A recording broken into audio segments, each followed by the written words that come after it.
pleased. You know how sometimes life throws you a great gift and you didn't even know it was coming? Has any of that happened to any of you? Well, that's happened to all of us this week. Did you know that? Yes, we are so amazingly lucky because one of our members, Catherine, well, Michael, her husband too, is important, but Catherine called me. Stand up and just wave, could you, Catherine? Because she's got her kids and everybody here. Anyway, Catherine let me know this week that her sister was coming into town, and her sister is one of the two women that started writing on a napkin ideas during the Rodney King violence. What could they do to contribute to peace in the world? And they came up with this beautiful idea about practicing random acts of kindness. Have you heard of that? Yes. She's here with us today. So not just that, but Dr. Paloma Pavel has been an amazing worker, contributor to peace, to education, to transformation in the world. She's the president of Earth House and the founder, I might add, the co-founder of Breakthrough Communities Project, and served as director of strategic communications for the Sustainable Metropolitan Communities. I'm not going to read all of it because it's really long and it's really good, but I don't want to leave this out. Her academic background includes graduate study at the London School of Economics and Harvard University. She was the first North American faculty aboard the Peace Boat, which circled the earth visiting humanitarian spots throughout the world. I want to go on that cruise. She's also worked in Japan for 30 years and is the founder of the Breakthrough Communities Project with visionary leader Carl Anthony. Today launches the National Random Kindness Week. And how blessed is the Soul Center that the one that started this is here with us today. This is her book, and we have some at the back. But please, bring your deepest love heart and your kindness heart and a warm welcome to Dr. Paloma Pavel.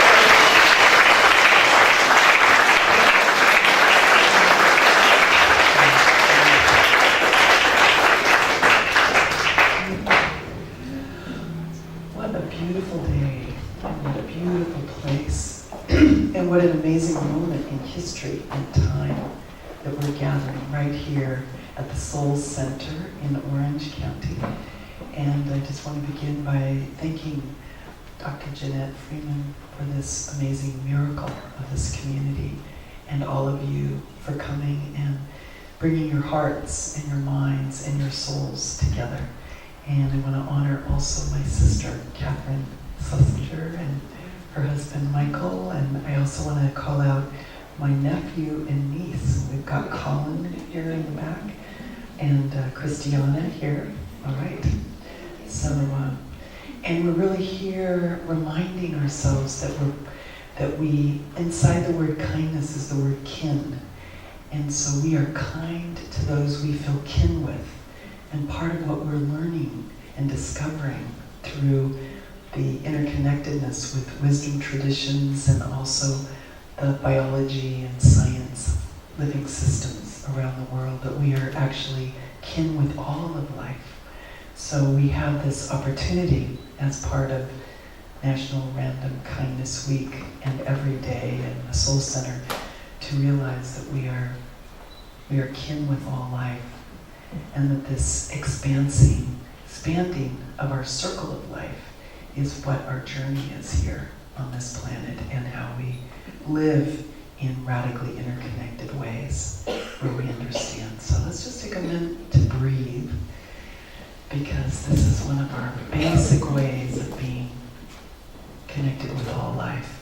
And as we are breathing in, the trees are breathing out the plankton. There's one air surrounding this fragile planet, one water. The water that we're drinking is the same water that was here when the dinosaurs were here. And the tears that we're crying are flowing into the life support system. And we really live on a water planet.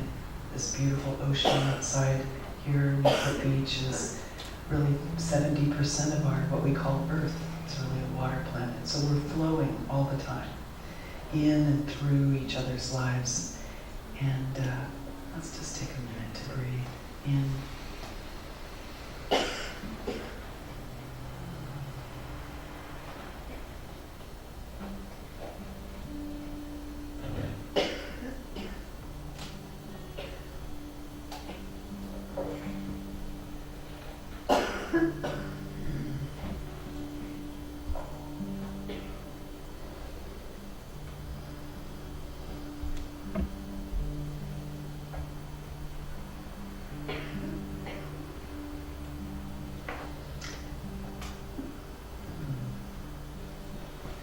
As we're breathing this in from the trees, carbon dioxide that we're giving off is also the life to the trees. They are taking the carbon dioxide in and they're giving us oxygen. And our lives are radically interconnected with all of life.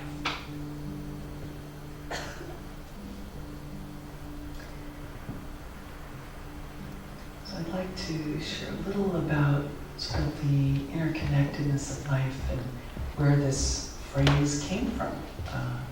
Jeanette was encouraging me to share kind of the source of it this week, and so I wanted to just share a little bit. And we also have not only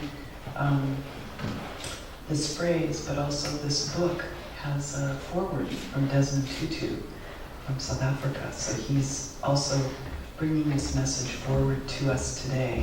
And he also has a word that I want to share with all of you that is also about this radical interconnectedness of all life. And that word is Ubuntu, which means in South African, the interconnection of all life. So today is about random kindness and senseless acts of beauty and the radical interconnectedness of all life. So let's just say that word, Ubuntu. Ubuntu. Thank you for sharing that word with us.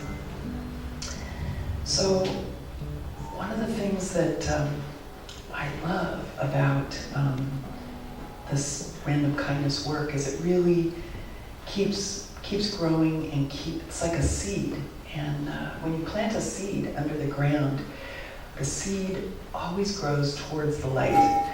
You might have had the experience as a child or discovering in your garden that, even if a rock goes on top of a seed, it will find its way around and it will reach towards the light. And I have a number of vines and things that are growing in my yard, and as they bend around different objects in the way, or boulders or pebbles even, they keep reaching towards the light.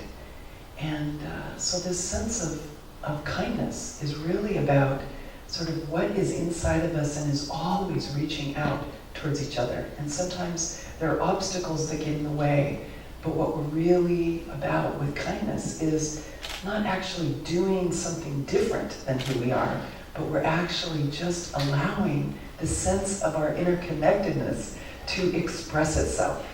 And so it's more about letting it out and just seeing what amazing things happen when we allow the natural flow of our lives to be out there, moving, touching, breathing, and flowing with one another. We're restoring that amazing, simple interconnectedness of life.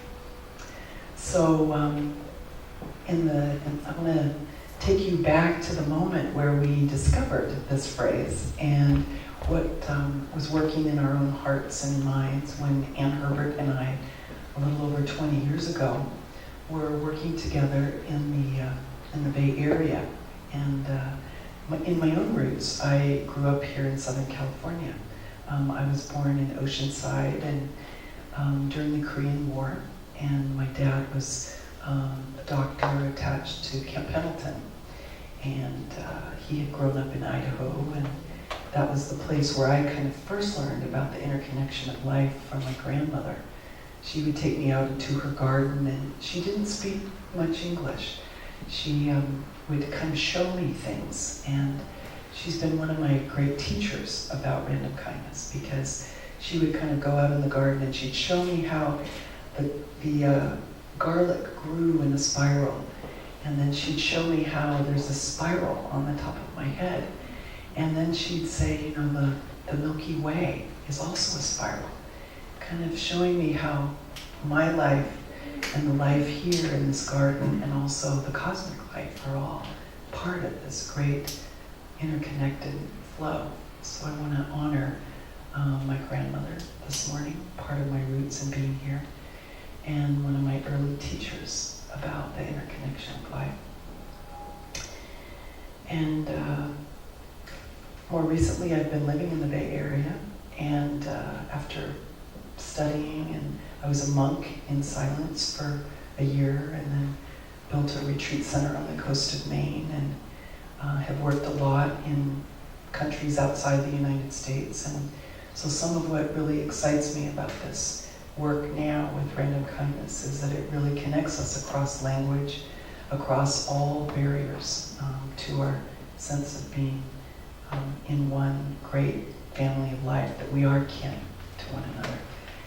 And so Anne and I were pretty concerned about 20 years ago that it looked like our government was heading towards a Persian Gulf War.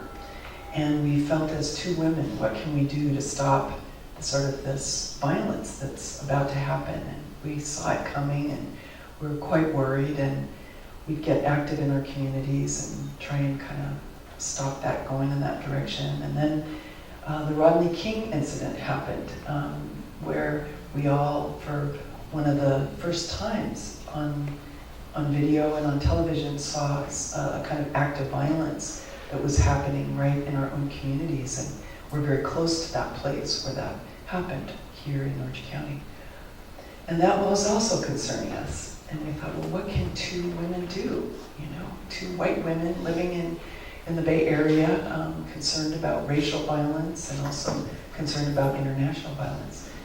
We said, you know, it seems like there's something we're taking for granted is okay. You know, we turn on the television and so much war and violence going on. So how can we turn that around? And so we go, well, it seems like it's almost commonplace. Like people say this phrase, they go, oh, another act of random violence and senseless acts of cruelty was in the news today. And we'd hear this phrase, random violence and senseless acts of cruelty. We went, okay, it's almost like we're under a spell. How do we break this spell? We go, well, let's create a different spell. Let's create a spell that breaks that trance of violence being acceptable and being commonplace, whether it's sort of micro-violence of racism or sexism or our insensitivity to people of different disabilities. And how do we actually embrace and hold one another? So I go, well, random violence, random kindness. It's really that sense of kindness and being kin to one another. And also, in terms of cruelty, what is it as humans that we can add to this great cosmic soup that we're all in? So we thought, well, you know, here we are. It's so beautiful the way that it's created. You know, this day is such a gorgeous day to kind of remind us of that, the light and the air and the sun and the ocean nearby and the beauty of this family of folk that are gathered here. And so we thought it's really our ability as humans to add to it all. It's like these musicians. We can be artists. We can create beauty. We can create beauty through how we move with one another, how we greet one another, through a smile, through a touch. Those are all ways of being in our bodies and being human that are part of being sort of life artists. And Desmond Tutu actually has a phrase about that. We can be life artists, and we can create beauty with one another. And I see that Catherine has taken these hearts and put them on our pathway here this morning as sort of reminding us of that, and this beautiful altar. So the sense of beauty is a way of coming home to one another and to what's possible in life.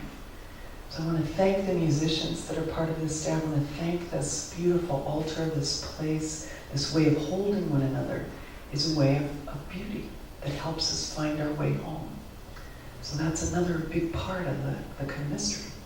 So let me, okay, so we're sitting at Sanapa Farms Cafe, and we're kind of scratching different words out and circling other ones, and all of a sudden this guy leans over from the next table and he goes, "That's great!" And he was reading and listening to us kind of over his shoulders, and he goes, "Now say that again." And we go, "Well, let's see, we're not quite sure. Is it random goodness or is it random kindness?" He goes, "Kindness, it's kind."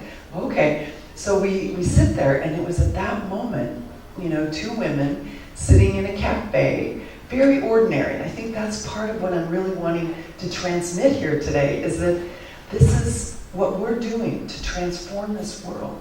And our acts, each one of them, each step that we take, each seed that we're planting, the way that we're holding one another, this sense of being next to one another is part of what is building this new world that we want to see. And this community, Soul Center, is an embodiment of that. So today, and this time that we're having, is a seed that we are planting, and we're going to have a very small ritual at the end of this morning, where we're going to send and open the space. We are, each one of us today here, going to be a seed planting. And at the end of the morning, we're going to actually take a seed, and we are going to plant and transform. This is National Random Kindness Week, which is launching all over the world from the Soul Center of Orange County today. And I'm here to say, as someone who sat with a placemat in Sanapa Farms Cafe, and there's a line in the poem that I'm going to share with you in a moment, that we never know how much and we never know how far it goes. And so this seed, when you have a seed and plant it, you never know how far it goes.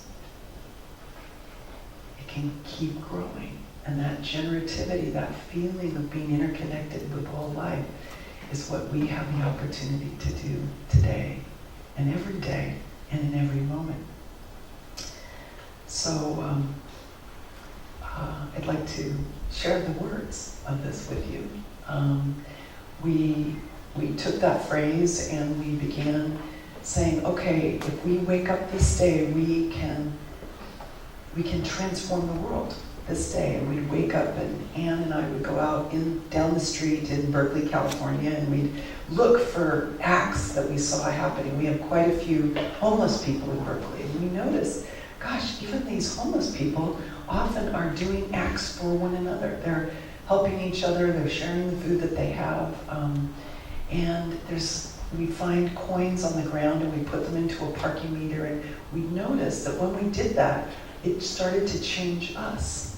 That we were doing something, in a sense giving it out, but it was changing us. It was growing our sense of confidence that we're actually doing something that is taking our attention away from war and this drumbeat of war that our country was heading towards, and it's actually sending life out in a different way.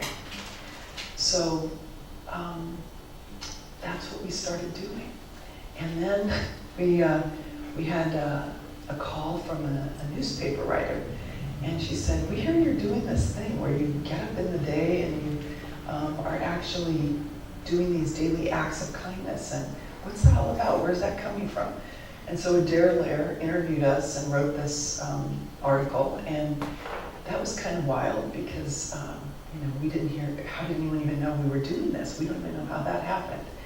And there weren't a lot of computers going around with emails at that time, over 20 years ago. And but people started doing some Xeroxing and sending it out around to their friends, this article from Adair Lair. And then the next thing we knew, we're getting a call from Glamour Magazine. Now, Anne and I, we don't really subscribe to Glamour Magazine.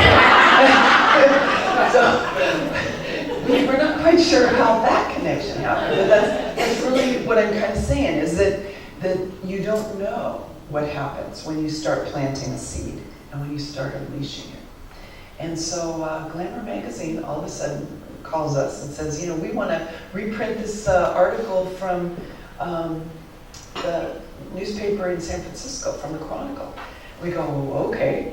And they had an empty spot, and they said, well, do you have any objects? And I said, no, we don't really have any objects that are part of this, but it's all in our hearts, what we're creating. And so they go, well, so okay, we'll figure that out. So they made a little picture that went with the story, and it was a bumper. It was a car, sort of sports car with a bumper sticker on it. And lo and behold, this article happened to be the article that had more respondents than any article that had ever occurred in Glamour Magazine. And so they called us and they said, what do we do? People are starting to contact us for the bumper stickers. And we go, bumper stickers? And they said, well, we're just going to send them a note back saying there are none. And I said, well, we're from Berkley. If anybody can make bumper stickers. We know how to make bumper stickers. So we went down to our local sort of protest place. And we go, can you make us this, bumper sticker? They go, sure. And so then all of a sudden we're sending out hundreds and then thousands of bumper stickers. And each time we send out one, we're kind of like praying over it. We're kind of going, well, we don't know where this is going, but we're just like sending this out, this little bumper sticker out. And then we get a call from Reader's Digest. And they're saying, we heard that Glamour Magazine had this article that was the largest article that anyone had ever written in response rate, and we'd like to run it. And we said, sure. And so that went out. And then we heard from Oprah. And Oprah was saying, we care about this kind of thing. We want people to know about this. So, and then, I don't know how, we started hearing from a senator in Congress who said, we'd like to establish Random Kindness Day nationally on February 17th. And we were, shy and kind of, hiding under the bed when these phone calls would start happening. And then we were getting calls from London and Australia and throughout the English-speaking world. And then 26 syndicated columns started coming out, dedicated to random kindness.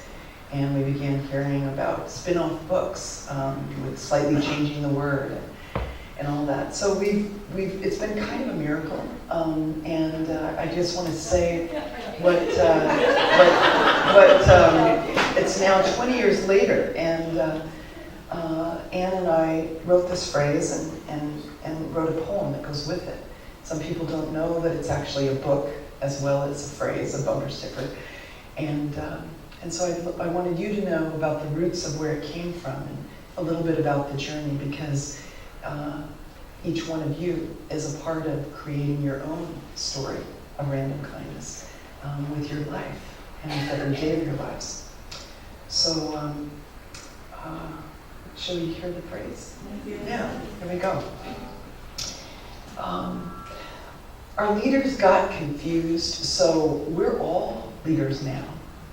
They told us there was nothing we could do, and they were wrong. And when we tell ourselves there's nothing we can do, we are wrong. Anything you want there to be more of, do it. Don't wait for reasons. It will make itself be more senselessly. Glamour Magazine, Reader's Digest, Act of Congress. Sprawl it on the wall. Random kindness and senseless acts of beauty. We're all making the soup we're all eating. We're all weaving the cloth we're all wearing. What we do can't go away. We're all in this circle together. Anything we do, randomly and frequently, starts to make its own sense and changes the world into itself. Senseless violence makes more and more sense when vengeance and fear take us closer and closer to a world where everyone is dead for no reason. But violence isn't the only thing that is senseless until it makes its own sense. Anything you want there to be more of, do it randomly. Don't wait for reasons. It will make itself be more senselessly. Scrawl it on the wall, random kindness and senseless acts of beauty. We are right on the edge. We are right on the edge of discovering millions of new ways of being together. Millions of new dances, like this morning. Millions of new dances we can do together, minute by minute. And we're right on the edge of destroying ourselves out of life because we're too scared to have that much delight. We're right on the edge. The steps we take now make new earth grow beneath our feet. The steps we take now decide what kind of earth that will be. In every moment we live, we have the choice. Each one of us here today has the choice to find the fight or make delight. It is a circle. Start the dance.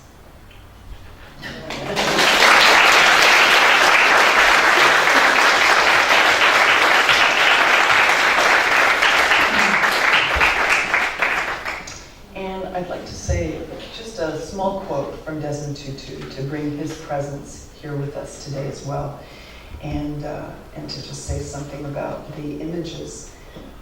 When Anne and I wrote these words, we wrote it on just a little kind of 8.5 by 11 paper and folded it over, and I did some calligraphy drawings, and we took it down to Krishna Coffee on the corner, and we gave it to our friends for Christmas and solstice Kwanzaa that year. And we made 10 copies. And when we made these 10 copies, our friends called us and said, well, can I have another one of those? Would you send me, can I have 3 of those? And people wanted to give it to their friends. So we said, okay, and so we started to make them and giving them away.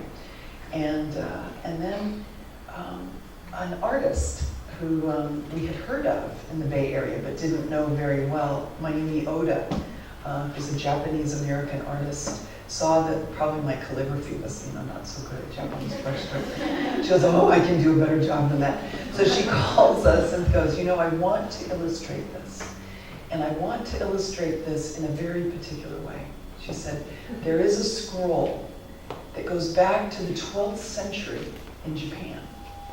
And in that 12th century, very few people knew how to read and write. And in fact, Japanese language was quite sophisticated and quite complicated. And there was kind of a ruling class that knew how to read and write, but the majority, like 90% of the people, couldn't read and write. But a group of people created a picture language where they could communicate with one another. And that language was with animals, and it was called the Chojujiga. And so the animal scroll from the 12th century in Japan was the inspiration for the pictures in this book. And when you see it, the animals, what they did was they organized themselves to have more power in their communities using this picture language. So the original community organizing, our leaders got confused, so we're all leaders now, is illustrated by the Chojujiga by Mayumi Oda, who's now considered the Matisse of Japan. And when Fukushima took place in 2011, Mayumi said, now is the time that we must come back with this phrase and with this book, which had originally been published in 2004. And we said in 2014, we want to bring this forward into the world. And we also would like to send it out as a message in support of a more peaceful world, to ending violence, and in support of climate refugees, like the people of Fukushima. And Mayumi said, I am dedicating the rest of my life to working on behalf of peace, and I am moving back to Japan to work with Fukushima refugees at this last stage of my life. So she has given us this book with these illustrations. The picture animals from the Cho Chujiga are here. And and these simple words, and I wanted to just add in the message that we now have from Desmond Tutu. And this is also, when I was in graduate school, I worked on the